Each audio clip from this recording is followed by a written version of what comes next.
Welcome to I Do This for a Living, a show that questions everything about work culture and asks how we can spend as much time and energy on the things that matter as we do on the things that pay. Sometimes the things that matter pay, and we'll talk about that too. I'm your host, Serenity. I started this podcast so I could have work I love. Today's guest is Charity Long. She is my sister, so she lived with me when we were kids, and she has lived with me when we were grown-ups. I invited her to the show because I am leaning into the fun of having these conversations with the people I know best. Okay, some people know I have always said I'm easily starstruck. It's sort of my thing to be in awe of famous people, especially if they're famous for things I admire, but I always say I am starstruck by people I love too, and that is true here. I also invited Charity on the show because she has a work history that I find very interesting, very thoughtful, and perfect for this podcast. So we're going to get to know Charity very well through this episode. So I'm skipping the whole making her say I'm Charity Long and blah, blah, blah bit. Without further ado, everyone, this is my sister, Charity Long. Hello, everybody. Yay, thank you. We may have the same trouble Felicity and I had, and people are going to have trouble distinguishing our voices, but we'll just do the best we can. We will. I also have to tell you, I have a flip chart thing on my desk that I purchased from Amazon, so I can write my own little inspirational sayings to myself and choose which one I need at a given time. And right now it says, turn on mic, hit record. Because I realize it doesn't sound like an inspirational quote, but it's straight from you, Charity Long, because when I was trying to decide to do this podcast, I was trying to build up the courage. I was trying to decide if I should do it. You were like, don't overthink it, hit record. And so that's you, actually. Also, it now also says plug in mic based on an error I made in an earlier episode. So plug in mic, turn on mic, hit record. I have done all. Okay. Good job. It's just Thank you. Easy to tell someone else to take action on their creative dreams. That's true, I guess. Yeah, it's I just wrote an article today that doing the thing feels a little bit the same as morning sickness. It's just it's nerve-wracking, and you just do it anyway, and then you're doing it before you decide that you can do it. That's what happens to me. Okay. Astronauts and rock stars. We're just gonna go chronological sort of with you, and I want to talk about, as a kid, want you to talk about, what did you understand about work? What are your memories of that idea existing and or evolving? Right. I have this very early memory, which everybody in our family makes fun of me for, of being a little kid at home with mom. I was probably 4, I suppose. And Dad came home from work early, like he had taken the afternoon off or something. And I was super confused.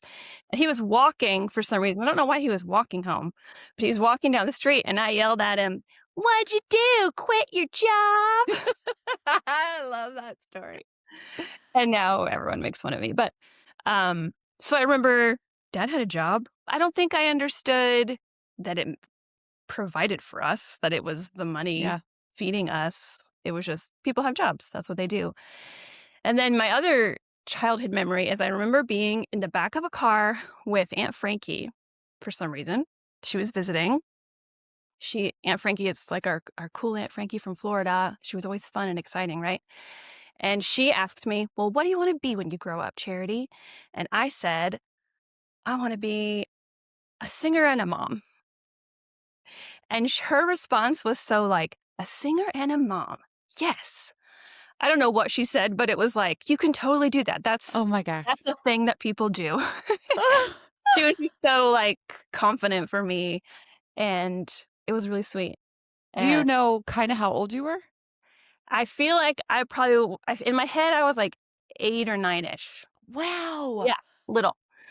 So that's a pretty special memory I have, because here I am, a singer and a mom. I know.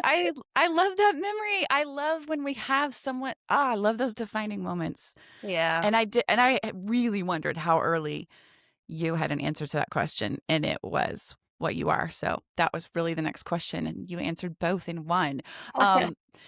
Did you ever have someone tell you what you should be? Ooh, I suppose a little bit. I suppose maybe not outright, but I would think there are sort of, maybe especially for girls, there are cultural expectations, which was, for me, a little confusing because I did want to be a mother, and that's kind of Same. something I would have been happy only being a mother and not having outside work.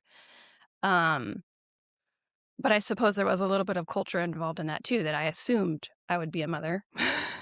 And for me, it worked out, but Didn't you have as you started singing kind of more in public though, didn't you have people say this is your gift. You oh, should yeah, do this? for sure. Like, I remember the first time I sang a solo, I was like 9, and Oh I my really thought gosh. nothing of it because you guys sang all the time. You're my older sisters, you guys are 6 and 7 years older than me. You sang all the time. I was around it a lot. I didn't think of it as a big deal.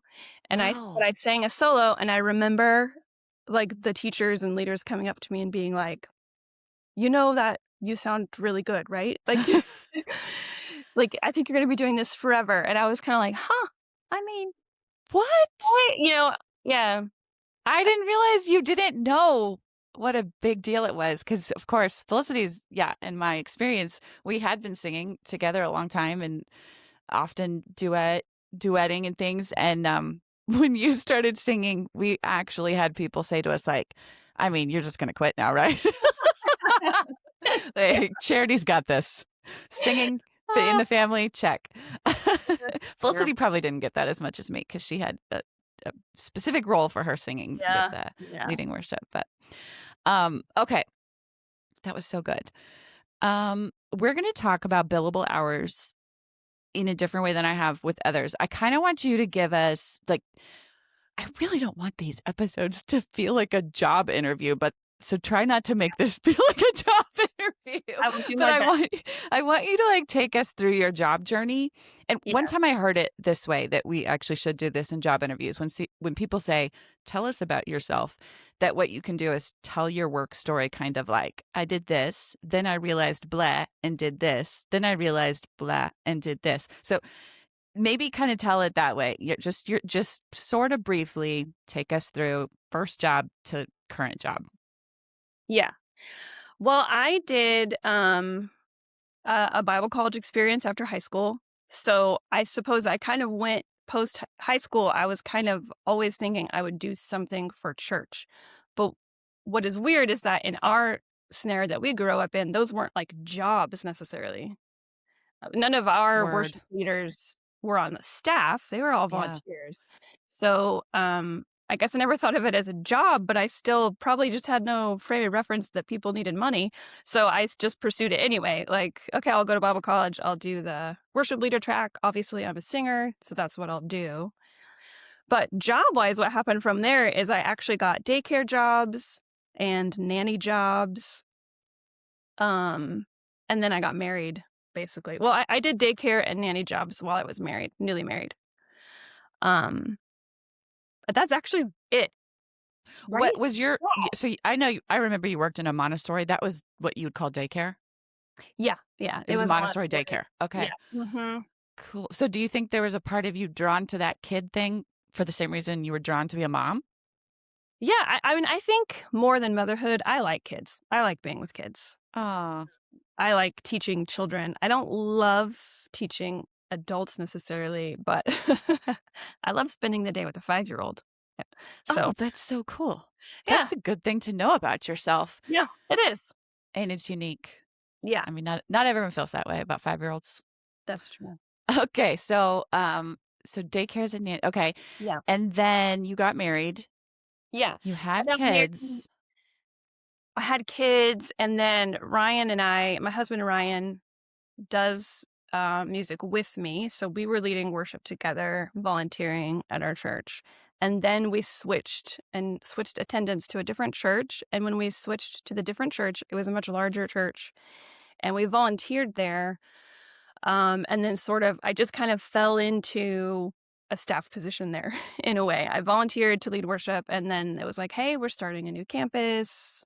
Kind of. I mean, it's murky, but something like that. I started working kind of like as on a stipend, so you're like heavily volunteering with a little bit of money, and then switched to an actual part-time staff position and did that for over a decade. Would you call that the dream job It for you? was it was definitely a dream job. I do remember saying, "Man, it would be cool to be on staff here," like, before I was. So, in that sense, definitely a dream job. Um, and ministry is just so not what I think people expect, even people who go into it. So there's so many difficult things, I think, about being in ministry. So you have to remind yourself that you're in the dream job you wanted. Like most people, I suppose. Kinda like motherhood. Yeah, that's true. That's true. I wanna, you have really cool things to say about ministry and kinda how to, sustain your love for it when you're in it. So I definitely want to get to that. But I want to just go back a little bit because I do think it's interesting your understanding of you knew you wanted to do it as a kid. It's like I'm going on that worship leader track, but you had no idea that it would ever pay you or that you would need to have something pay you. I have the exact same experience really. Growing up in the church we grew up in, I like to say we loved the stage. Yeah. We did plays, we did music, Mhm. people who wanted to write plays wrote plays, people wanted to be in them were in them. You know, doctors were on stage playing trumpet and ukulele, and so Yeah. that it was a show, and it was art constantly around us, and I also just had this feeling like, yeah, that's gonna make room for me. I'm just gonna Yeah. get to do what I love and what's artistic and creative my whole life. I didn't even think about that doctor playing ukulele is the ER manager day and night. I mean, yeah, I didn't even think about it. It was he's playing Yeah. ukulele in that. Yeah, so it's interesting how what kids understand about work, and Mhm. so it's cool that you ended up in a world that did have a way to pay you to do that. Okay, Sure. so let's talk about that ministry thing. Okay. You said you said you have a kind of advice for Yes. that time in your life and for other people in it or who want to be in it. Yeah, I think being in ministry is a really interesting kind of work, and I would assume that any working for any like nonprofit is probably a similar experience in the sense that what you're doing is really tied to like what is it that you say about about your work mattering? Like Yeah. Meaning. sometimes the work that matters pays. Isn't that what you say in your Oh yeah, sometimes uh, sometimes what matters pays. I also have talked about with Felicity how in not in the nonprofit world and teaching and jobs like that, there's kind of a belief in work culture in a negative way that if the job brings you meaning, it doesn't really need to pay because the meaning is your reward, oh which can happen. So yeah, yeah, that is a little tricky. So when in you're doing work that matters, um, and that's wonderful. But then the kind of ministry and nonprofit work are like, I compare it kind of to parenting. It's really hard to see if what you're doing is doing anything yeah, because the work that you do, it's not like, oh, look, we made $1 million this year instead of half a million. It's not like that. You're like, I think the people that we're serving grew spiritually a little bit. And that's so challenging to measure. How do you measure that? And so feeling successful in ministry can be really difficult. Knowing that you're meeting your goals is odd because yeah. there's people on the other side of that you are not in control of, obviously. Um, so it can be really weird and hard, like, even though I'm in this dream job and everyone's like, "Yeah, it matters. You're a pastor."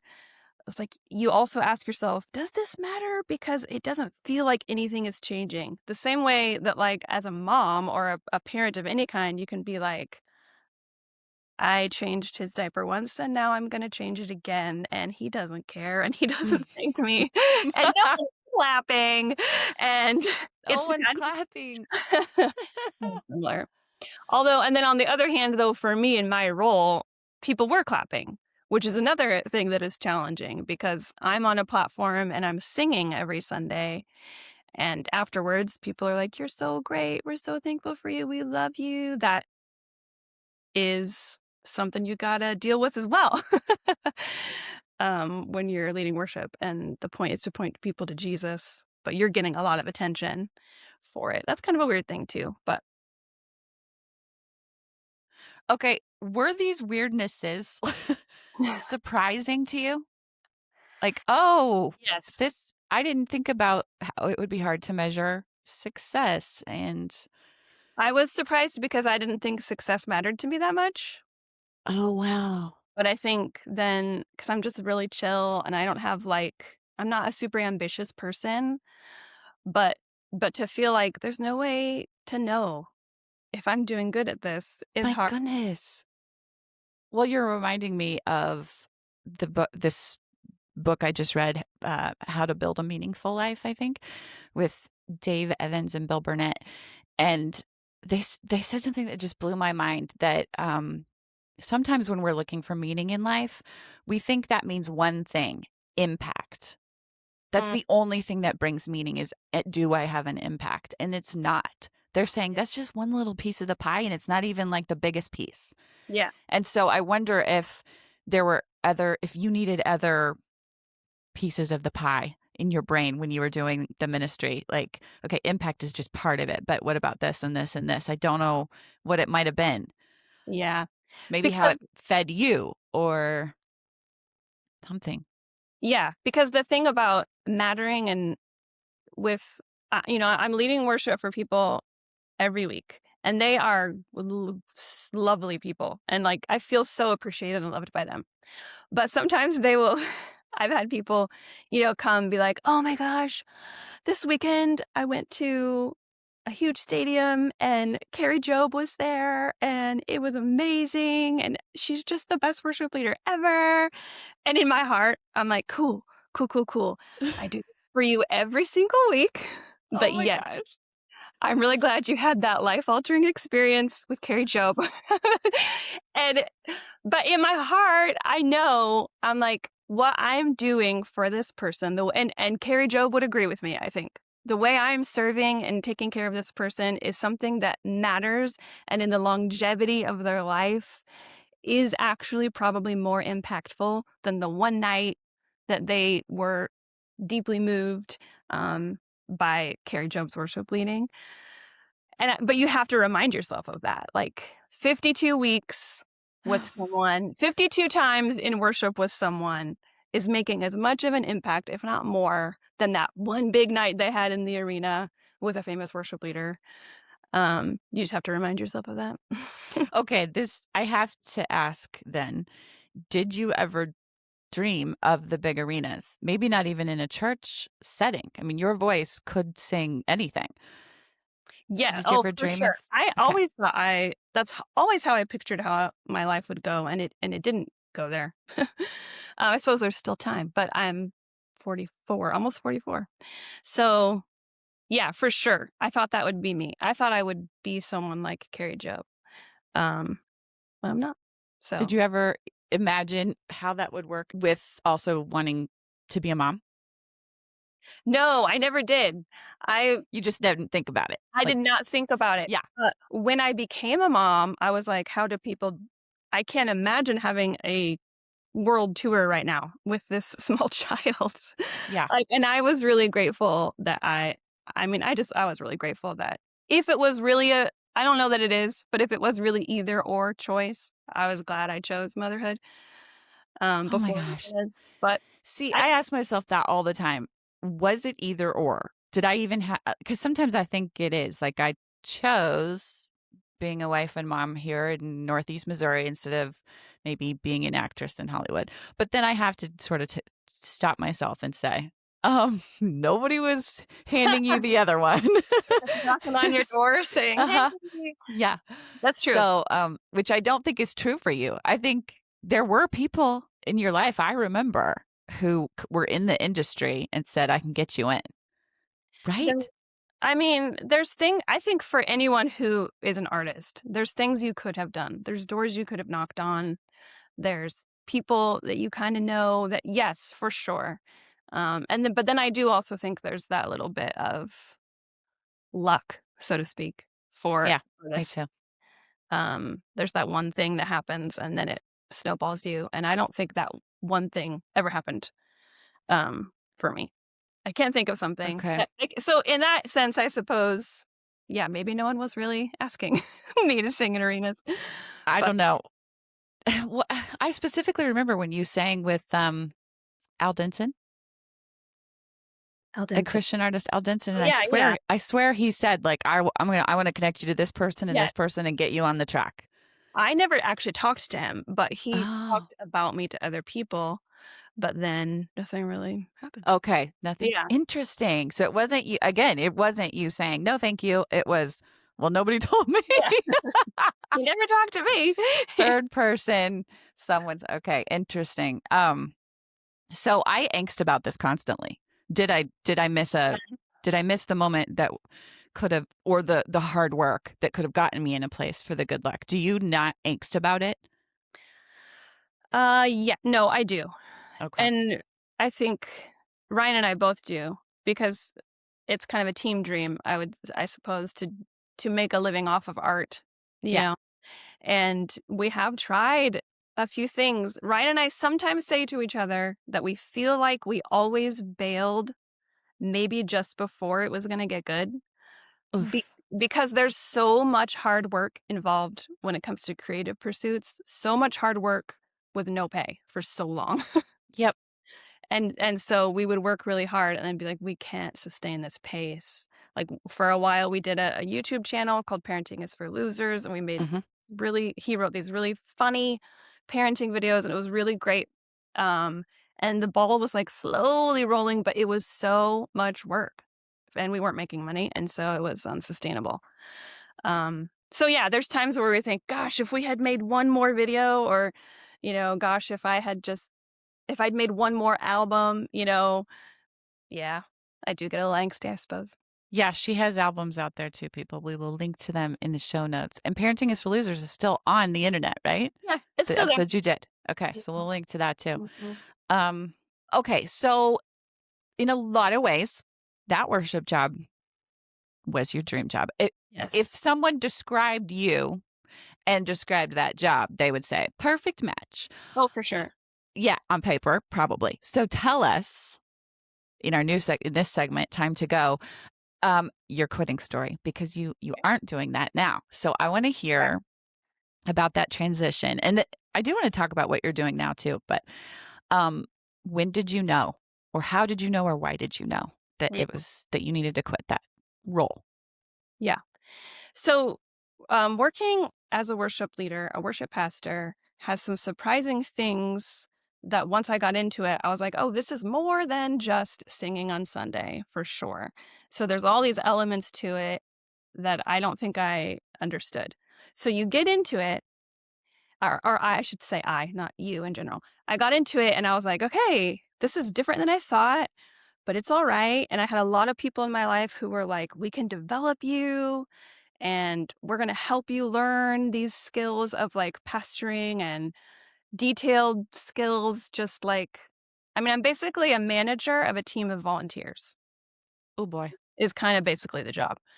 Um, and, and it's working weekends, which is something, it's What? weekends and holidays, Oh which my is another thing that gosh. I didn't quite wrap my mind around. Like, if the people that are caring for you in your churches, keep them in your hearts because basically what they do is work weekends and holidays, and evenings.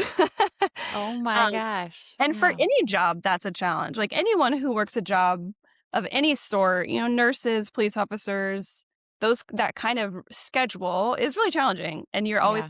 you're kind of glad when you're not working overnights anymore. And you're kind of glad when your schedule switched to now you have Saturday, Sunday instead of Friday, Saturday, or whatever. So that was a surprise. I just didn't realize what that would be like in life. And but you learn how to schedule your life around that, of course, right? People stay in ministry for years. It's fine. But I got to a place. So basically, I did it for about a decade.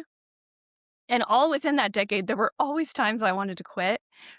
I think because of all jobs, I think ministry is a really high, I think I should quit kind of job because just of the unique challenges and the unique connection when you're in ministry, your identity and your spiritual health and your spiritual community. Your bosses are often your pastors. I mean, usually your bosses are your pastors, and it can be really challenging to navigate those enmeshed relationships. Um, so that was all a challenge. And I do actually feel like there's ways I figured it out. Like I'm like, okay, I know this is hard, but I know how to compensate for it. I know how to make my life work around the Yeah. fact that I will be doing Christmas Eve at church for the rest of my life or whatever, you know? Oh boy. Um, I kind of figured it out. There were times I had a leader in my life who wouldn't let me quit and I mean that in a positive way. When he knew, he's like, you don't want to quit right now because it's the right time. You want to quit because it's too hard, Oh. but you can do it. You can do this. You're capable of this. And a community of friends. I think, especially if you're in a job where it feels so tightly connected to calling, having friends in your life who will say to you, you should keep going. I know this is hard, but this is very spiritual, but this is what God has made you for. This is the season. You can do it. And then those same friends will probably be on your side when you're like, I think it's time to stop. And they'll be like, I think you're right. Oh my gosh, I love that. I think you've done it. You did the hard work. It's been a season of your life. And I think you're right. I think it's time, which I had that as well. Um, the other thing I learned during that decade of work as a worship pastor was and I learned this a little bit from the book Essentialism. Have you read Essentialism Oh by? yes. Yeah.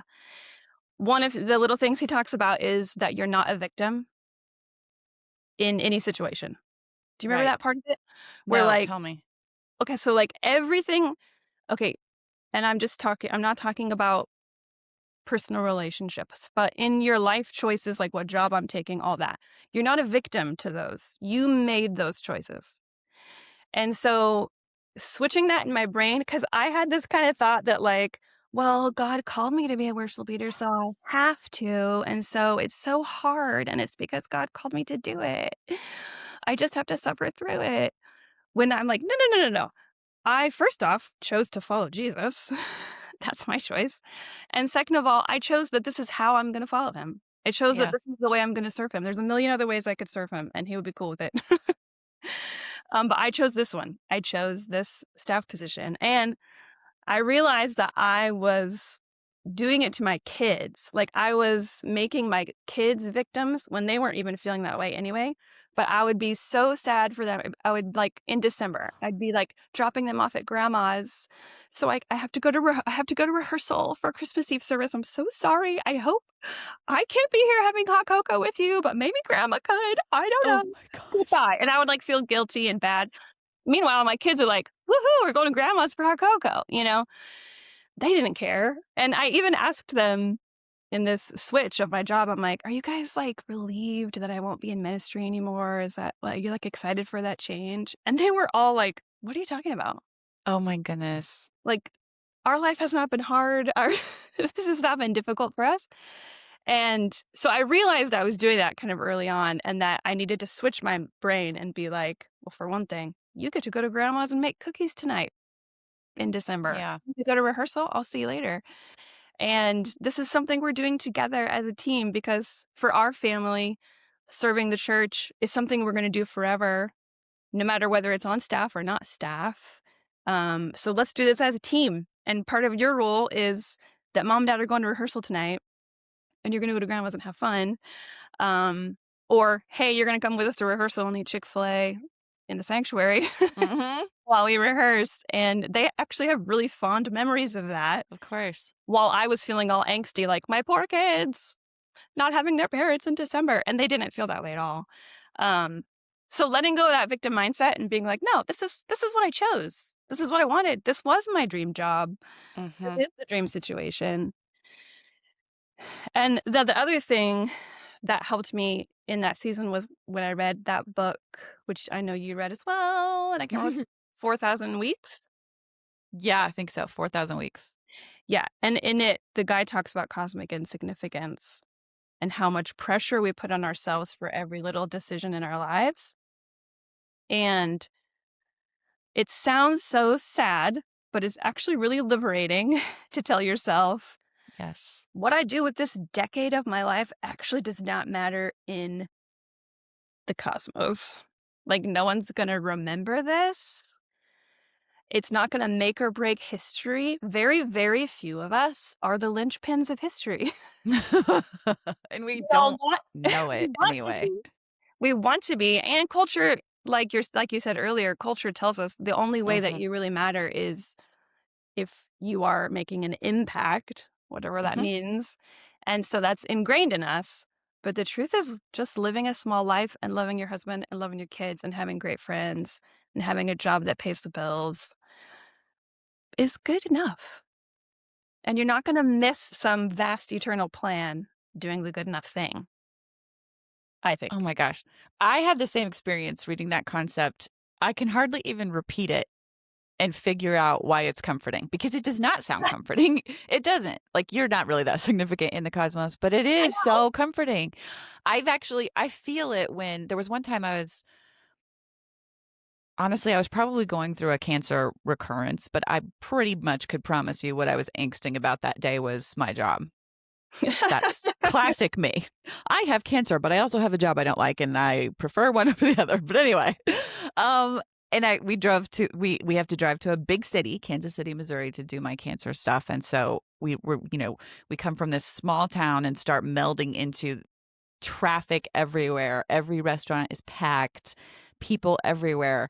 And did feel kind of instant peace that I was not that big of a deal. Like, my little job problem, my cancer problem, they were small. And everyone around me was experiencing any number of the same kinds of things, and I have I can't even articulate it, but it was cosmic, and that sense of cosmic insignificance, and it just made that dumb work angst for sure smaller, like much smaller. It's a good feeling.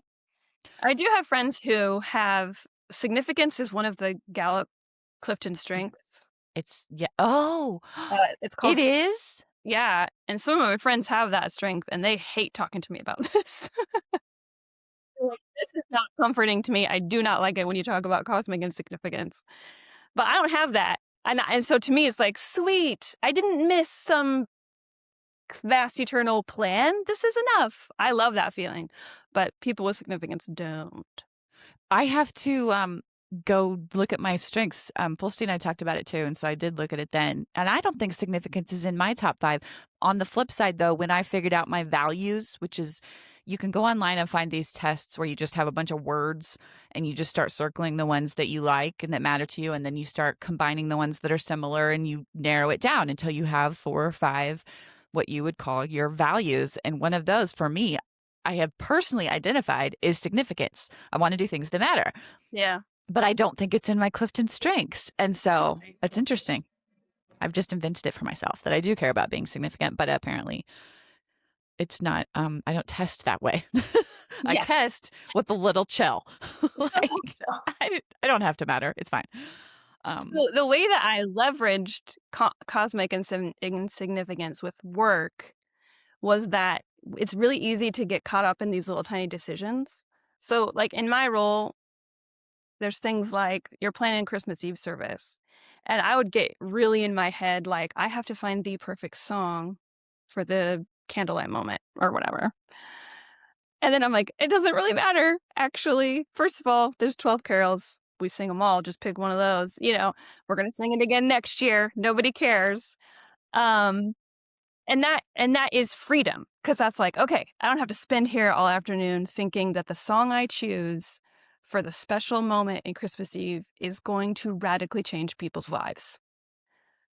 Could God use it in that way? Yes.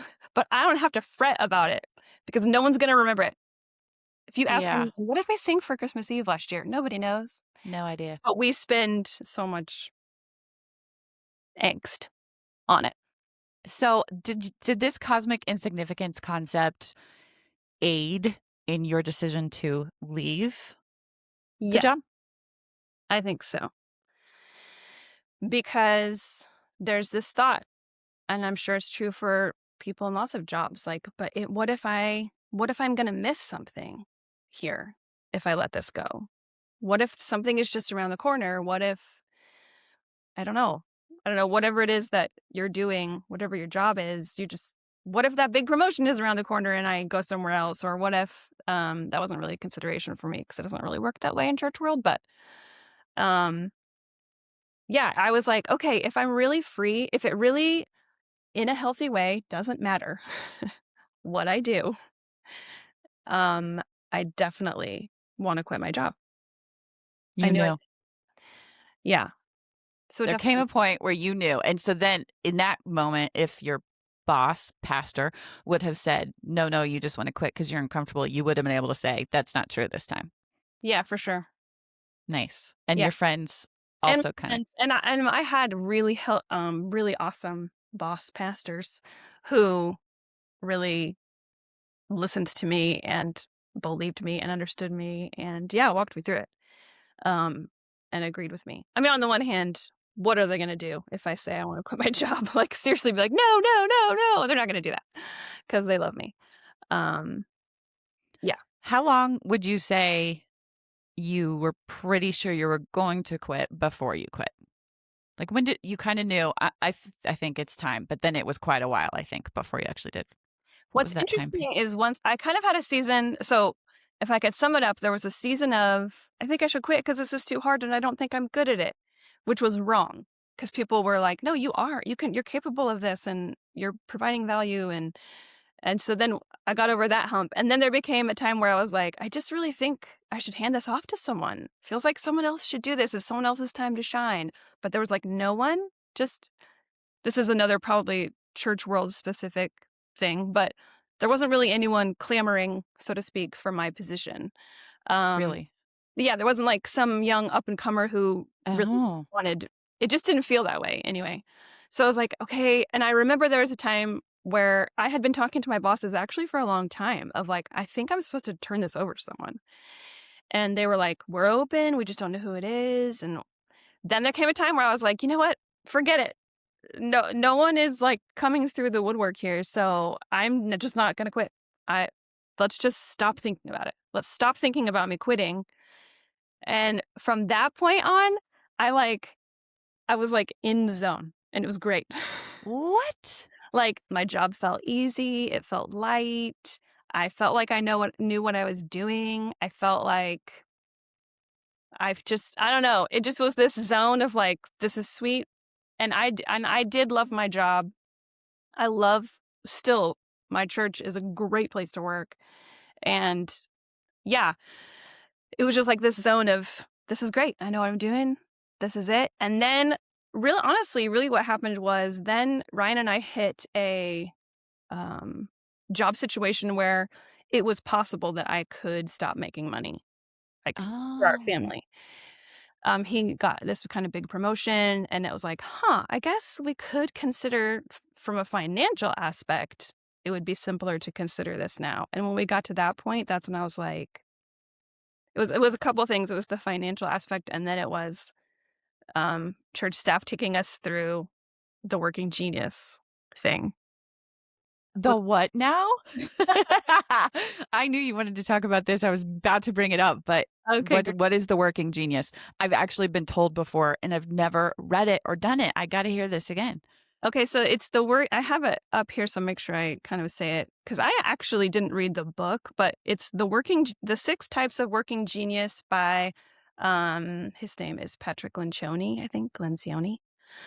Um theworkinggenius.com or workinggenius.com is where you can find it. So my church used this to it's kind of like just, personality profile thing again.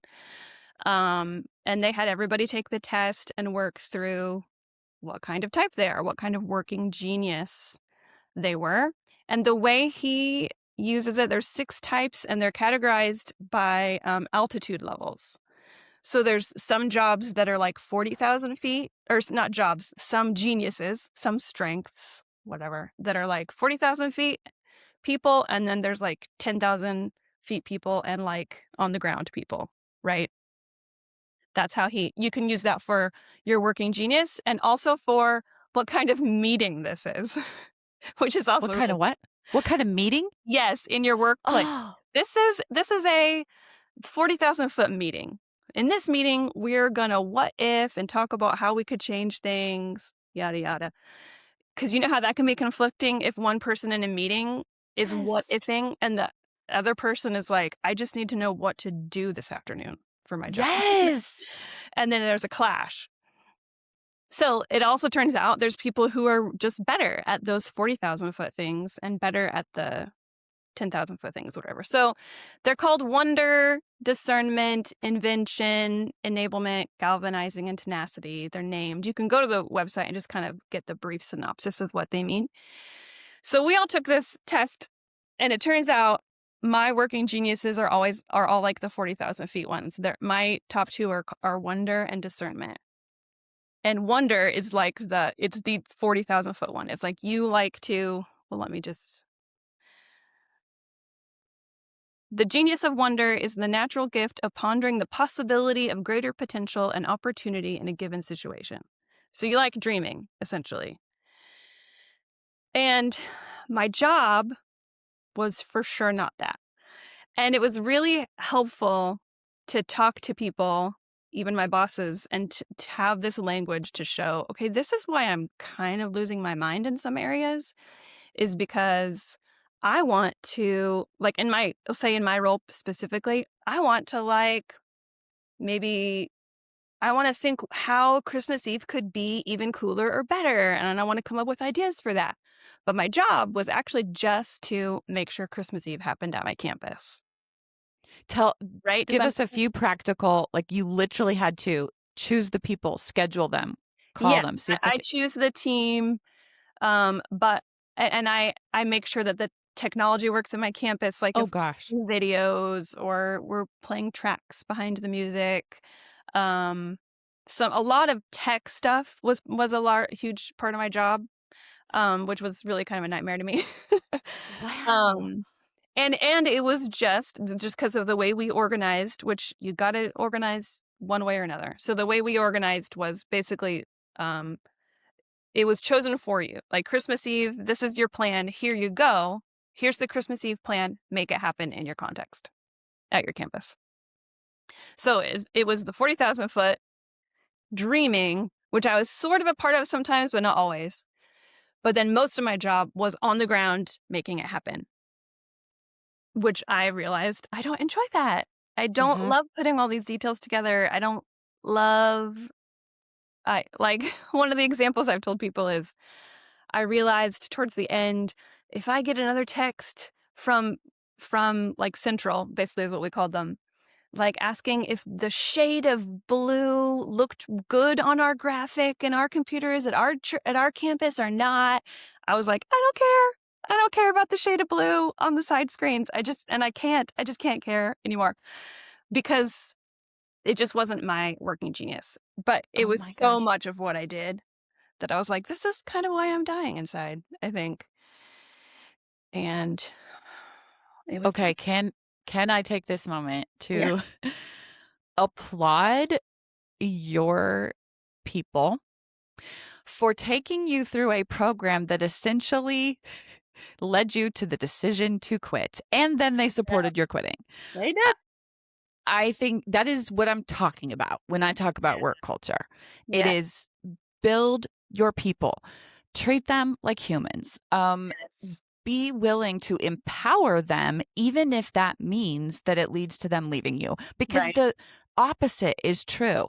They might have empowered your successor in that moment as well, because someone may have realized, "Oh, I'm so good at that. That's my thing." Yeah. And that, so both are true. And people have to be willing to open the door for people to understand themselves, because you're going to get those sides. And that's impressive. And well done, them.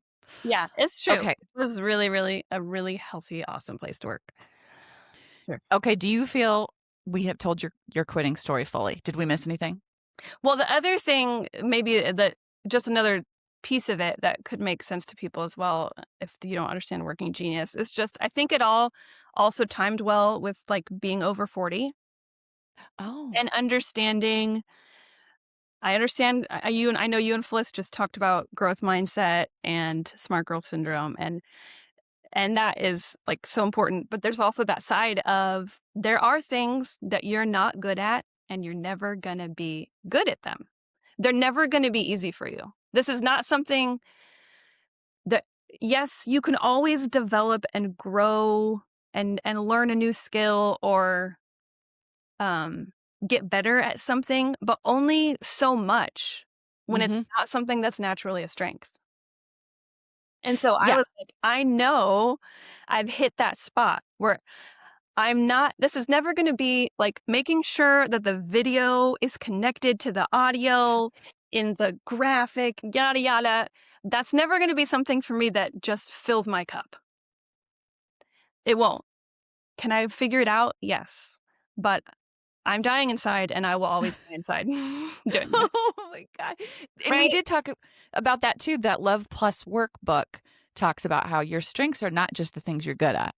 Right. It's not at all the things you're good at. It's the things that give you strength, that you Yeah, are and because strengthened by doing them. when I did quit, it was funny how people would be like, "Oh, but you're so great at So good this," at it. and I'm like, "Thank you, I am." But I think the age thing, I think when you're 20, I think you have to give yourself some time to figure out, is this something I Oh, can really grow at, or okay. is this a strength or not? But I think when you're 40, I think you kind of know, and I think it's fair Good to point. be like, "That's a thing that I'm never gonna be." And it's not negative. Everyone wants you to be like, "No, you can totally grow and be the best at anything." Like, "No, you can't. I don't And think you maybe can." I don't want to. And I don't know that you're supposed to. Actually, the one of the first times I heard that was in like People magazine. One of the boy band boys.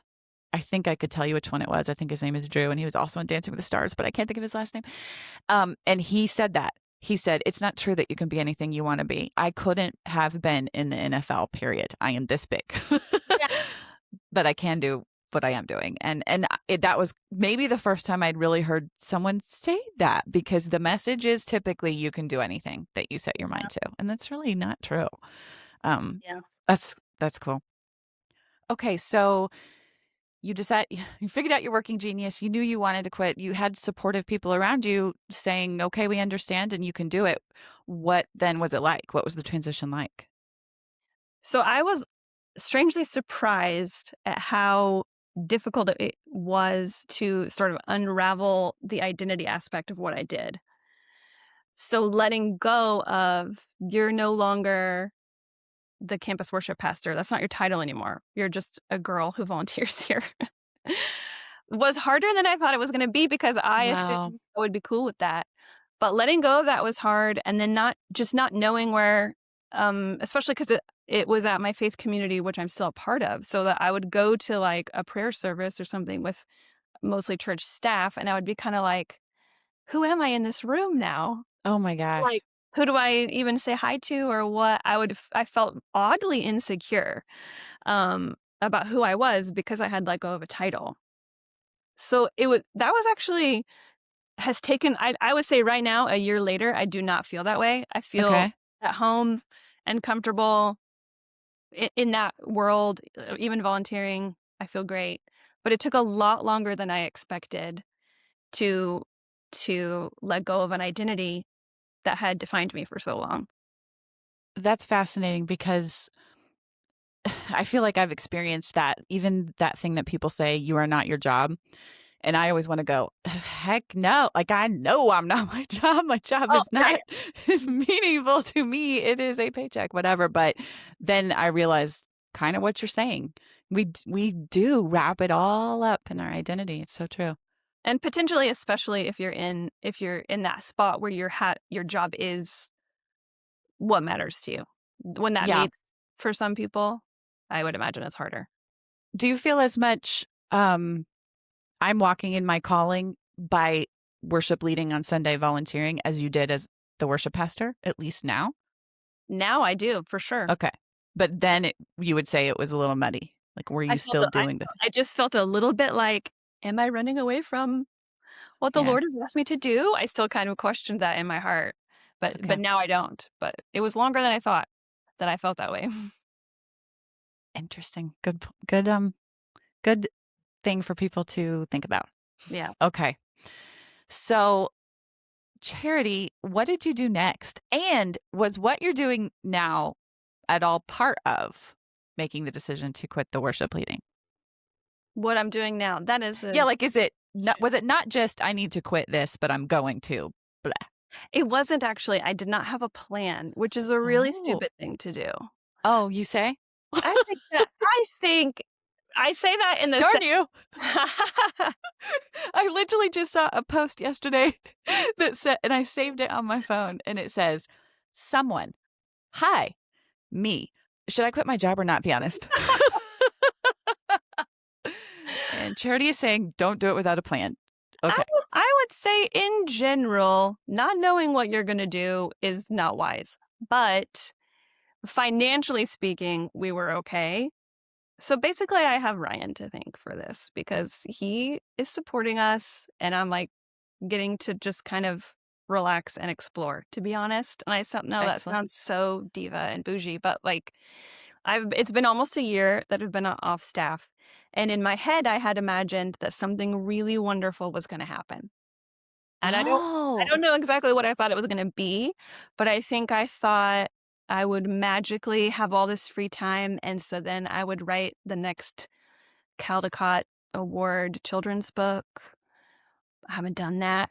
I've worked on it, but I'm not finished. There's things that I thought, now I'm going to do this. I'm going to write so many songs because I'm not having all those details I don't love on weighing on my brain, and I'll be free. And turns out none of that has happened. So I don't feel like a failure, but there are times where I'm like, I think it was a month or two ago, I was chatting with Ryan, and I was probably crying, and I was like, am I only valuable if I make money?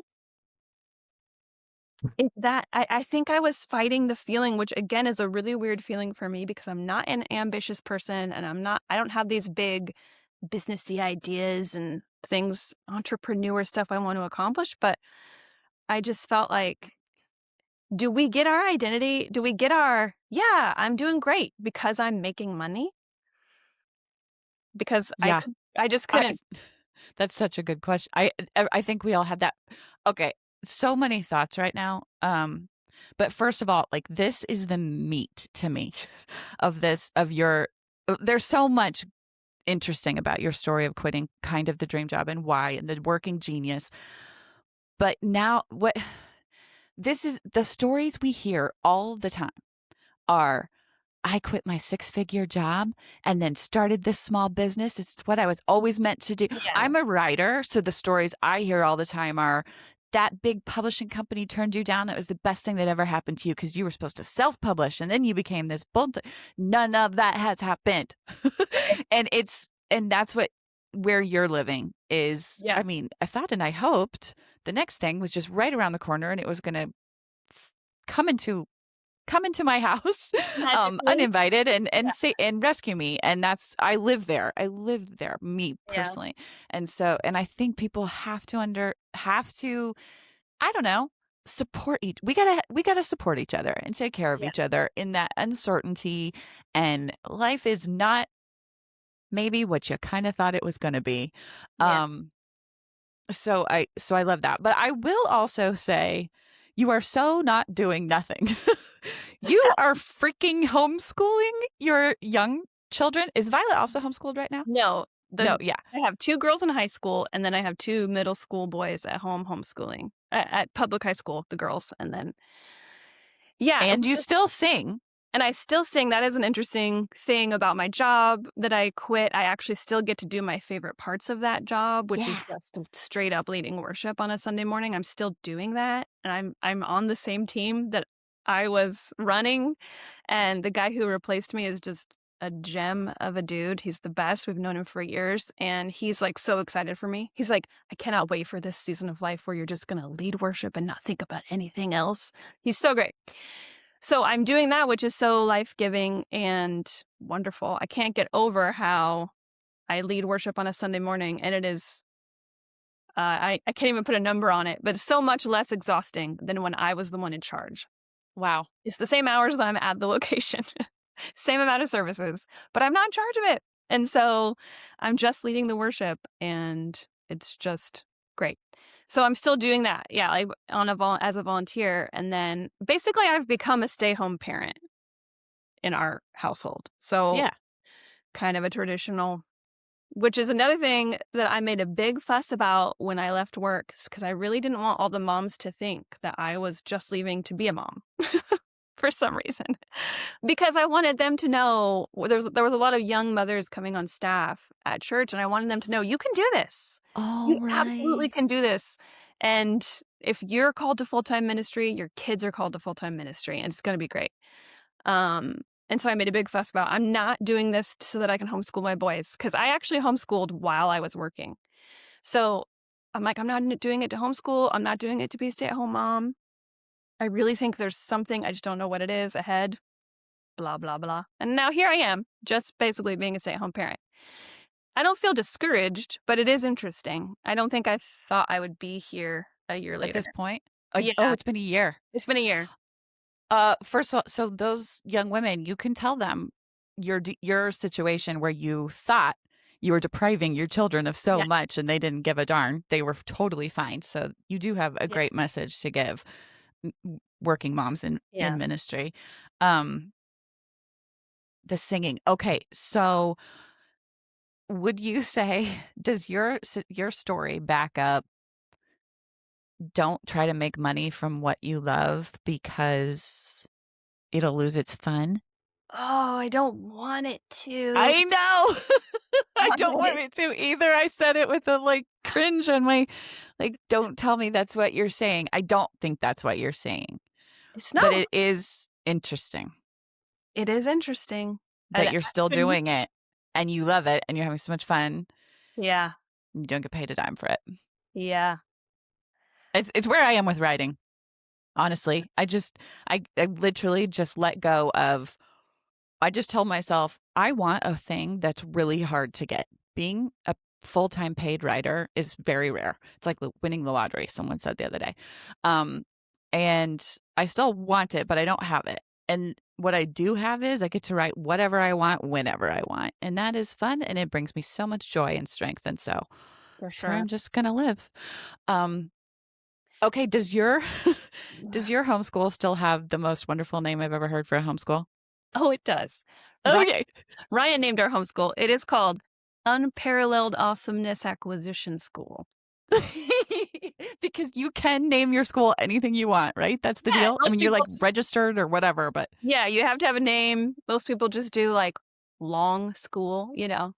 That's what Ryan chose, and I tell you, there's a lot of misspells in that all those words. what? Unparalleled. I can't even remember now. However many L's it has is very confusing. Awesomeness is okay. Acquisition? I don't know. Do you know how to spell acquisition? I think there's a C and a Q, but that is where I would get stumbled right there. Yeah, I bet the people in the offices who had to type in that name times on our form, so mad. So all you had to do was say it and they had to spell it? Well, I mean, I had to put it in just But one you had time to Google, on you had my to like Google it. forms. I'm sure. You had Yeah. ChatGPT help you write that title. No, it was before. Oh yeah, We it we named was. Ryan named it that when Nola was in second grade, and when she was in first grade, and she's a junior. So it was a long time ago. Oh my gosh. Okay. Oh man, we're getting close. I kind of Yeah. let me see. Let me see. I really want to ask more about homeschool because I kind of just wanted just real quickly, Sure. how involved is it the teacher mom of a homeschool of two boys in middle elementary or whatever Yeah. you said? Oh, how involved is it? How many hours of your day? What are you actually doing? Well, let me decide how judged I want to be by the internet. Honestly, I will answer this It's question. not that many people, if that helps. Oh, but it will be all my friends. That's true.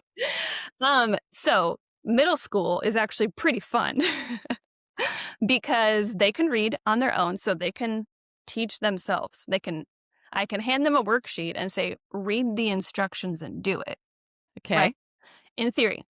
So for me, it's a lot of hands-on stuff. I have bought curriculum that takes them through. We do math together. The boys are 18 months apart.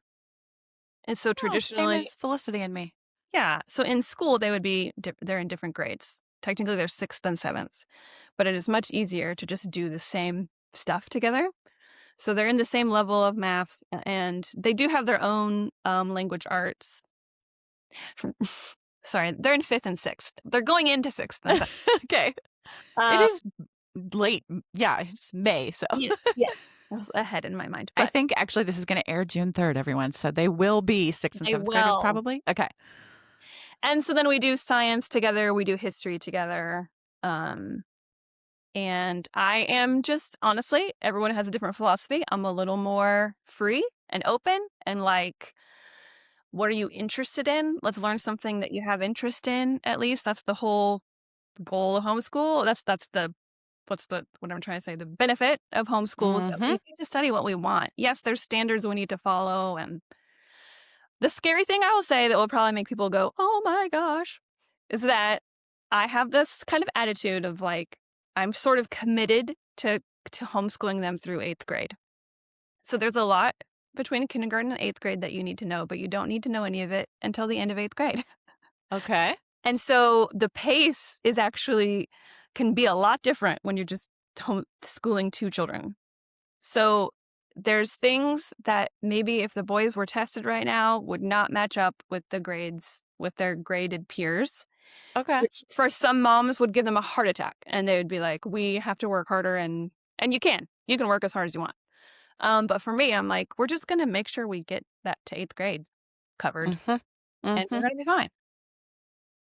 I'm with you. So Um, I've heard it called open schooling. Have you heard of open schooling?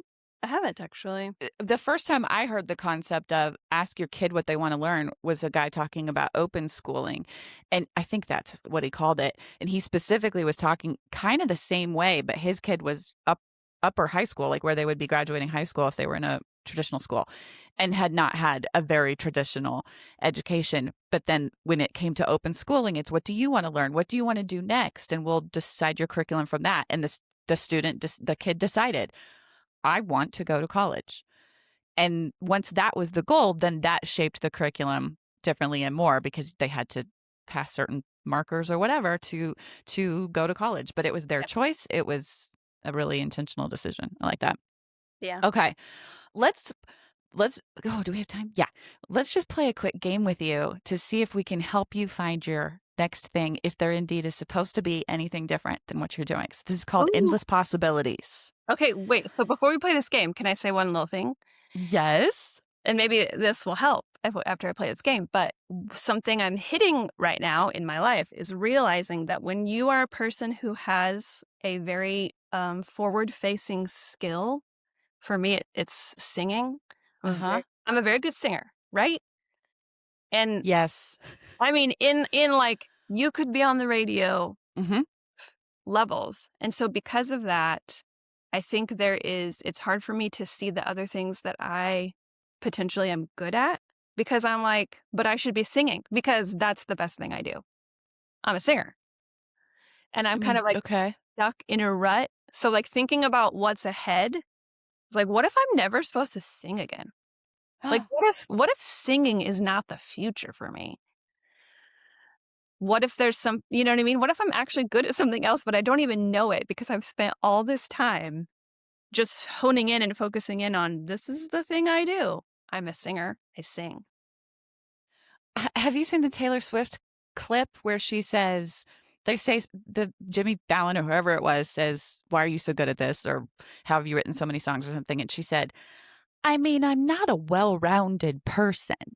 This is what I do. Like, I don't sports. I don't. And so I don't know. I took that to heart. Like, that I started thinking, that's my problem. I've tried to be too darn well-rounded. I don't want to be well-rounded. I want to hone in. Okay, so let's just see if we can hone in. I don't know. Okay.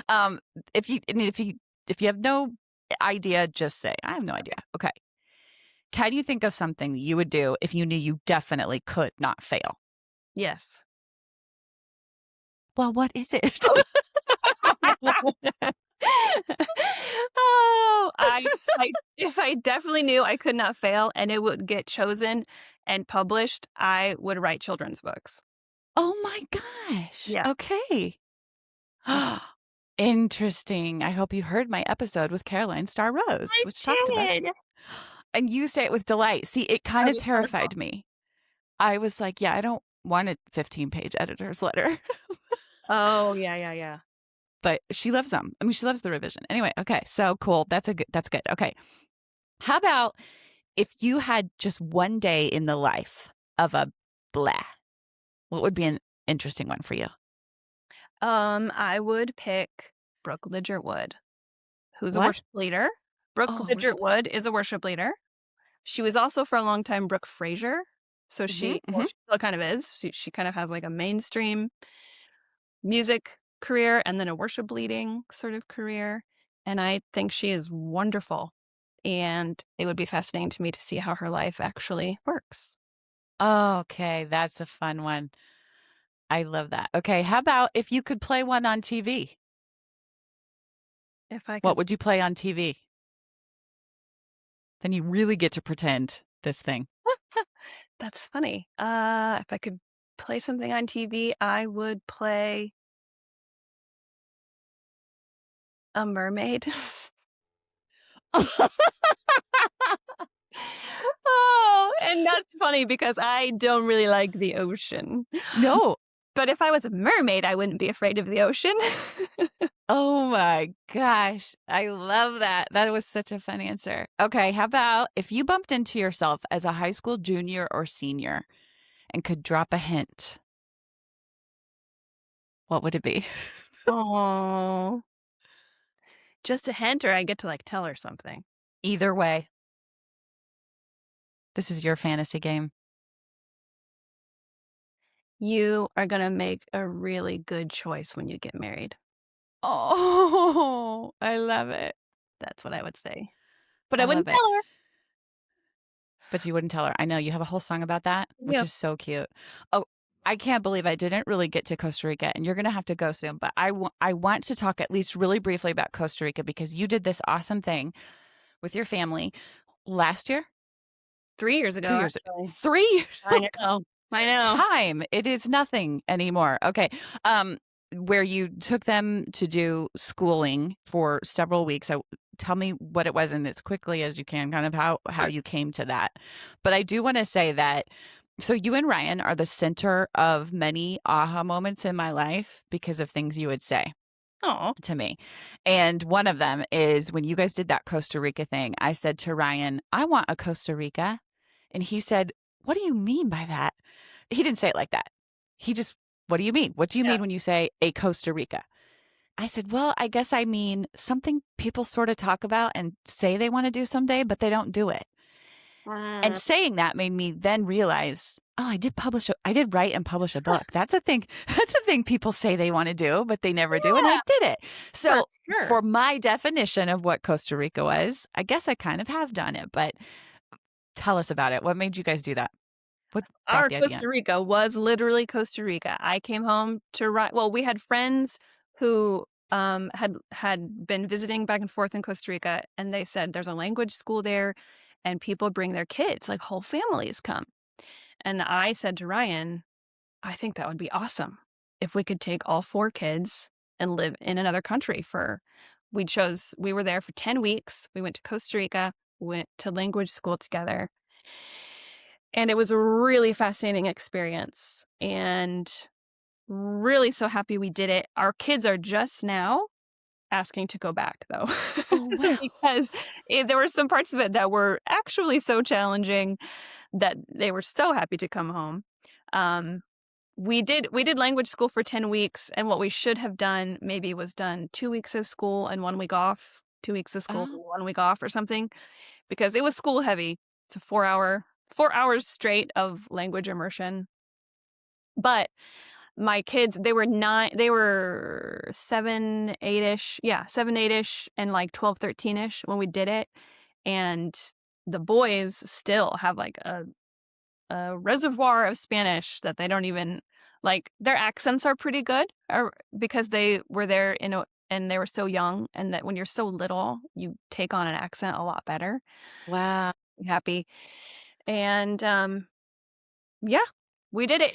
And I would say it was partially because I had wanted to do that with my life and I didn't. I wanted Oh, to do that in my 20s and I didn't end up doing it, and then I Ryan and I started dating and we got married. And so for me, it was kind of like "Oh, man, I always wanted to go to language school and I didn't." And I was like, "I guess I still could. I just have to take 4 kids with me."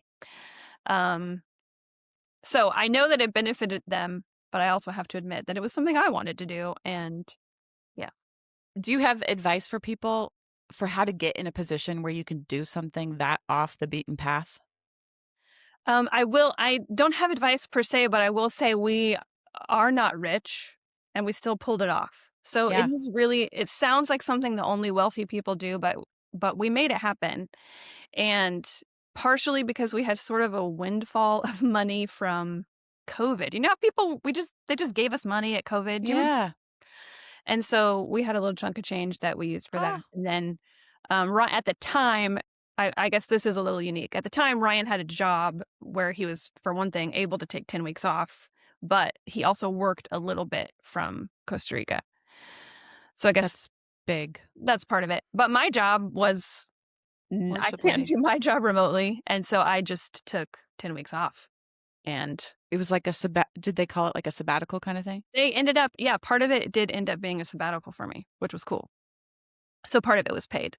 And then Amazing. the other half wasn't. Okay, Charity has to go pick up her girls from school. So we got to wrap up with the it worked for me last word. What is something that big or small, it worked for you once, like an aha moment, or it regularly works to help you find more purpose or meaning in life? I think a really good conversation with your sister Oh, I love you so much. I agree. or a good friend always works for me. I always feel like I'm gonna make it. I I always feel now people as a whole do not energize me, but a good That's true. friend or a sister definitely energizes me. Um, yeah, good conversation. I think that's With so someone. true. My Yeah. gosh, that's so true for me too. But the crazy thing is, I don't remember. I never remember, even though I actually do test extrovert, but I have so many introvert tendencies as well. And so I'll forget. And so it will be, do I really want to do this not with sisters, but friends maybe. It's like Yeah. I don't need that in my life. Then it happens. And I'm like, oh, that fixed me. Yeah. I did need that. My husband too. Yeah. Conversations have totally changed me. Big good conversations with my husband. So that's a really good one. Charity, Sure. thank you so much for being here. I was so excited about this conversation that I was nervous. Oh, And I was thinking, why am I nervous to talk to one of my favorite people to talk to in the whole world? And it's because I was so excited because I knew you had really cool things to say and you did. And I love you so much. Thank you for being here. I love you too.